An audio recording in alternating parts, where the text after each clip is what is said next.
L'or. Un métal précieux, convoité depuis des siècles. Mais la poursuite de ce trésor scintillant a souvent un prix sombre. L'orpaillage illégal, alimenté par la flambée des prix de l'or et la pauvreté extrême, laisse derrière lui une traînée de dévastation à travers notre planète. Des forêts tropicales, de l'Amazonie aux rivières d'Afrique, cette industrie illicite fait des ravages sur les écosystèmes et les communautés. Les opérations d'orpaillage illégal opèrent en dehors de la loi, ignorant les réglementations environnementales et les droits humains. Elles agissent dans l'ombre, souvent contrôlées par des réseaux criminels qui exploitent les populations vulnérables. Les conséquences sont considérables, affectant non seulement l'environnement immédiat, mais aussi la santé et le bien-être d'innombrables personnes. L'attrait de l'enrichissement rapide empêche souvent les gens de voir les conséquences à long terme. Mais le véritable coût de l'or illégal est bien plus élevé que les profits qu'il génère. C'est un coût mesuré en forêts détruites, en rivières polluées et en souffrances humaines. C'est un coût que nous ne pouvons plus ignorer. L'orpaillage illégal est l'une des principales causes de la déforestation, en particulier dans les points chauds de la biodiversité, comme la forêt amazonienne. Les orpailleurs illégaux rasent de vastes étendues de forêt, dénudant la terre pour accéder aux gisements d'or. Cette déforestation détruit non seulement des habitats vitaux pour d'innombrables espèces végétales et animales, mais perturbe également l'équilibre fragile de ces écosystèmes.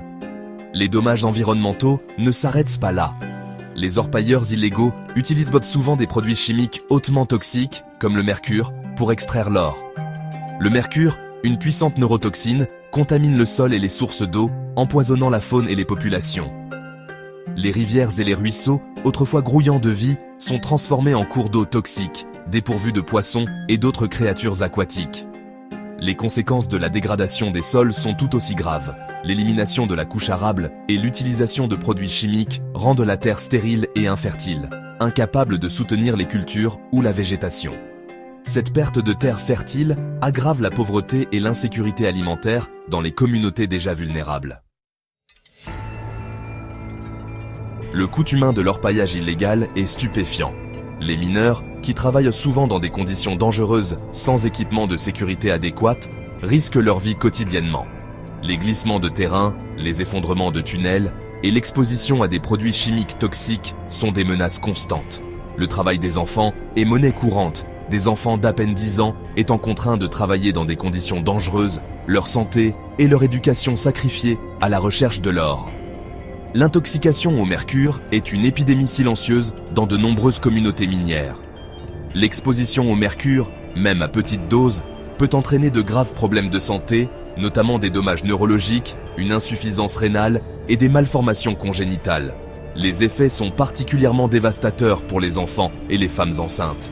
Le tissu social des communautés est également déchiré par l'orpaillage illégal. L'afflux d'étrangers, attirés par la promesse de l'or, conduit souvent à des troubles sociaux, à des conflits pour les ressources et à une augmentation de la criminalité. La prostitution et la traite des êtres humains fleurissent souvent dans ces environnements sans foi ni loi, exploitant davantage les populations vulnérables. La lutte contre l'exploitation aurifère illégale exige une approche multiforme.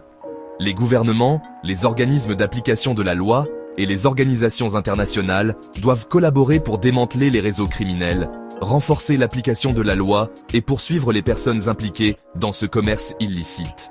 Cela comprend la répression des exploitations minières illégales, la saisie des cargaisons d'or illégales et la lutte contre les flux financiers qui alimentent cette entreprise criminelle. Il est tout aussi crucial de sensibiliser les consommateurs. Les consommateurs ont le pouvoir d'influencer l'industrie aurifère en exigeant la transparence et la traçabilité de la chaîne d'approvisionnement en or. En choisissant de l'or d'origine éthique, certifié par des organisations réputées, les consommateurs peuvent contribuer à réduire la demande d'or illégale. Il est essentiel de soutenir les organisations qui travaillent sur le terrain pour offrir des moyens de subsistance alternatifs aux mineurs et à leurs familles. Il s'agit notamment de promouvoir l'agriculture durable, l'écotourisme et d'autres activités génératrices de revenus qui offrent une solution viable à l'exploitation minière illégale. Cinquième partie, une responsabilité partagée, protéger notre planète et ses habitants. La lutte contre l'orpaillage illégal n'est pas seulement une question environnementale, c'est aussi une question de droits humains. Il s'agit de protéger les écosystèmes irremplaçables de notre planète et de préserver la santé et le bien-être d'innombrables personnes. Il s'agit de veiller à ce que la recherche de l'or ne se fasse pas au détriment de la dignité humaine et de la durabilité environnementale. Nous avons tous un rôle à jouer pour mettre fin à ce commerce destructeur. Les gouvernements doivent renforcer les réglementations environnementales, faire appliquer les lois existantes et investir dans des solutions de rechange durables pour les collectivités minières. Les entreprises doivent s'assurer que leurs chaînes d'approvisionnement sont exemptes d'or illégal. Les consommateurs, quant à eux, doivent faire des choix éclairés et soutenir les pratiques éthiques et durables. En travaillant ensemble, nous pouvons briser le cycle de la destruction et créer un avenir où l'or sera un symbole de prospérité et non d'exploitation. Un avenir où la quête de ce métal précieux ne se fera plus au détriment de notre planète et de ses habitants. Sixième partie. Le véritable coût de l'or. Au-delà des paillettes. Lorsque nous pensons à l'or, nous imaginons souvent des bijoux étincelants, des pièces scintillantes ou des placements sûrs.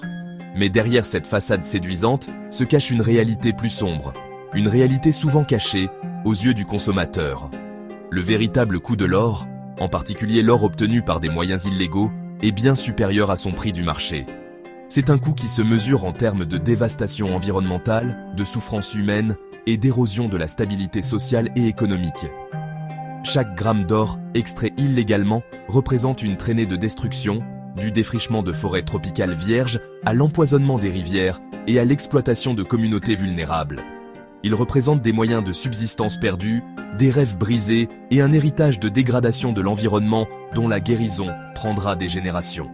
Il est temps de regarder au-delà des paillettes et de prendre conscience du véritable coût de l'or. Il est temps d'exiger la transparence et la responsabilité dans la chaîne d'approvisionnement en or et de soutenir des pratiques qui protègent notre planète et ses habitants. Huitième partie. Sensibilisation, éducation et autonomisation des communautés. L'éducation et l'autonomisation des communautés sont des éléments essentiels de la lutte contre l'orpaillage illégal. En sensibilisant le public aux conséquences sociales, environnementales et sanitaires de ce commerce illicite, nous pouvons donner aux individus les moyens de faire des choix éclairés et d'exiger des changements. Les campagnes d'éducation peuvent cibler les consommateurs, les informer sur l'origine de leur or et les encourager à choisir des produits d'origine éthique. Ces campagnes peuvent également toucher les communautés minières, en leur fournissant des informations sur les dangers de l'exploitation minière illégale, les avantages des pratiques durables et les droits des mineurs. Il est essentiel de donner aux communautés locales les moyens de gérer leurs ressources naturelles et de participer au processus décisionnel. En donnant aux communautés la parole dans la gestion de leurs terres et de leurs ressources, nous pouvons nous assurer que les activités minières sont menées de manière responsable et durable, au profit des populations et de l'environnement.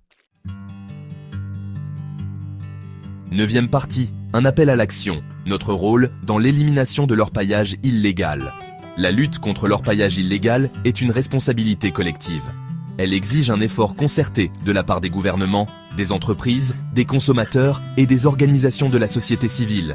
Elle exige un changement de mentalité, passant d'une culture de la cupidité et des profits à court terme à une culture de la durabilité et de la responsabilité partagée.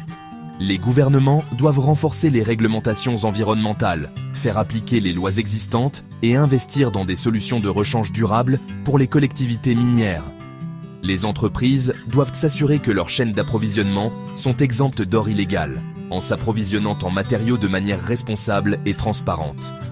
Les consommateurs doivent faire des choix éclairés, exiger des produits d'origine éthique et soutenir les entreprises qui accordent la priorité à la durabilité.